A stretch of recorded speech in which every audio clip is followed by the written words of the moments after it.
2016 में उरी में आतंकवादी हमला हुआ। इसके जवाब में हमने पीयूके में जाकर सर्जिकल स्ट्राइक की, आतंकियों को मार गिराया, उनके लॉन्च पैड्स ध्वस्त कर दिए। इसके ठीक 3 साल बाद 2019 में पुलवामा हो गया।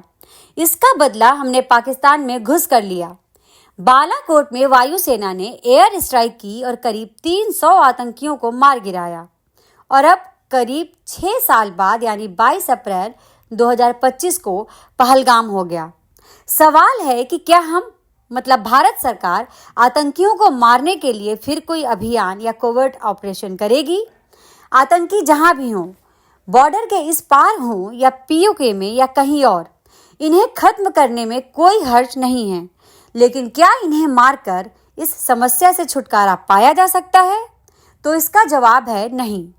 समस्या की जड़ पर जब तक प्रहार नहीं होगा तब तक इस तरह के हमले होते रहेंगे। पीयूके और बालाकोट में एयर स्ट्राइक से पाकिस्तानी सेना पर बहुत थोड़ा या कहिए कि नहीं के बराबर असर पड़ा। इन हमलों और एयर स्ट्राइक से पाकिस्तानी सेना का कुछ नहीं बिगड़ा, उसे कोई नुकसान नहीं हुआ। आतंकवादियों के मारे जाने से उस पर कोई फर्क भी नहीं पड़ने वाला, क्योंकि आतंकवादी मरने के लिए ही तैयार होते हैं। उन्हें मरने के बाद जन्नत में 72 हूरें चाहिए। आप कितने भी आतंकवादी मार दीजिए, आप आज मारेंगे, कल पाकिस्तानी सेना फिर उतने ही खड़ा कर देगी। पीयूके और पाकिस्तान में चलने वाले मदरसे इस आतंक की फैक्ट्री हैं। आप एक फैक्ट्री बंद करेंगे, वे कहीं और दूसरी खोल लेंगे। यह काम चलता रहेगा जब तक कि पाकिस्तानी सेना का इलाज ना हो। यह बात भी समझनी पड़ेगी कि पाकिस्तान दुनिया का ऐसा मुल्क है जिसे उसकी सेना चलाती है। उस पर डिप्लोमेसी, आर्थिक प्रतिबंध, पानी रोकने जैसे कदम कारगर नहीं हैं। सेना का इलाज सेना ही कर सकती है, कोई और नहीं। समस्या की असली जड़ लश्कर-ए-तैयबा, जैश-ए-मोहम्मद, TRF नहीं है। समस्या की जड़ पाकिस्तान की सेना और ISI है, जिनके इशारे पर आतंक का ये पूरा नेटवर्क चल रहा है। सबक पाकिस्तानी सेना को सिखाना पड़ेगा, और ये सबक कैसे सिखाना है, इसके कई तरीके हैं। युद्ध में जाने या सीधा हमला करने से पहले अभी कई ऐसे रास्ते हैं जिसे अपनाकर पाकिस्तानी सेना को घुटने के बल लाया जा सकता है। ऐसे ही कुछ विकल्पों पर हम यहाँ चर्चा करेंगे।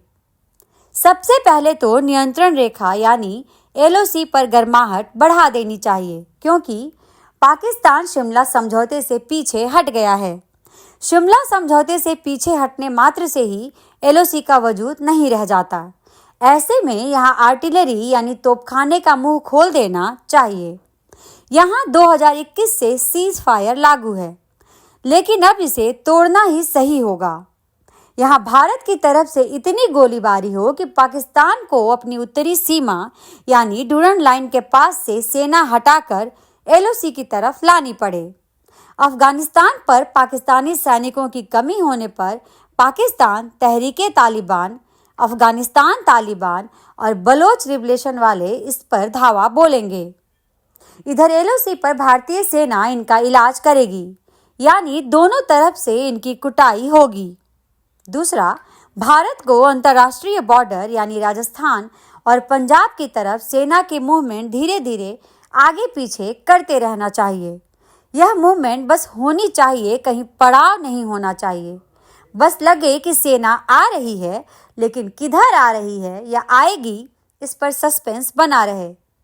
बस इतने से ही पाकिस्तानी सेना के हाथ पांव फूल जाएंगे, सांस उखड़ने लगेगी। तीसरा, अरब सागर में अपने INS विक्रांत और अन्य युद्धपोतों को तैनात कर देना चाहिए। एयरफोर्स के फाइटर जेट्स लेह, श्रीनगर से लेकर जामनगर, बाड़मेर से उड़ानें भरते रहें। पनडुब्बियों के यहाँ वहाँ होने की खबरें आती रहें। इससे पाकिस्तानी सेना हमेशा घबराहट में रहेगी। हमला अगर होने वाला भी है तो वह केवल गेस करती रहे। भारत वास्तव में क्या करने वाला है, इसके बारे में वे केवल अटकलबाजी ही लगाते रहें। कुल मिलाकर पहलगाम में पाकिस्तान ने जो कराया है वह अक्षम्य है। उसने इंसानियत, मानवता की सारी हदें लांघ दी हैं। वह सजा पाने का हकदार है।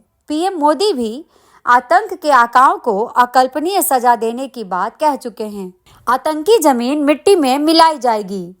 आतंक के आका और साजिशकर्ता चुन चुन कर और ढूंढ कर मारे जाएंगे।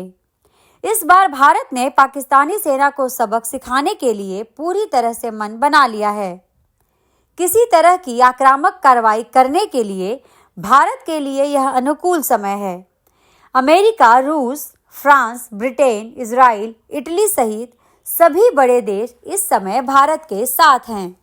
सबने अपना समर्थन दे दिया है।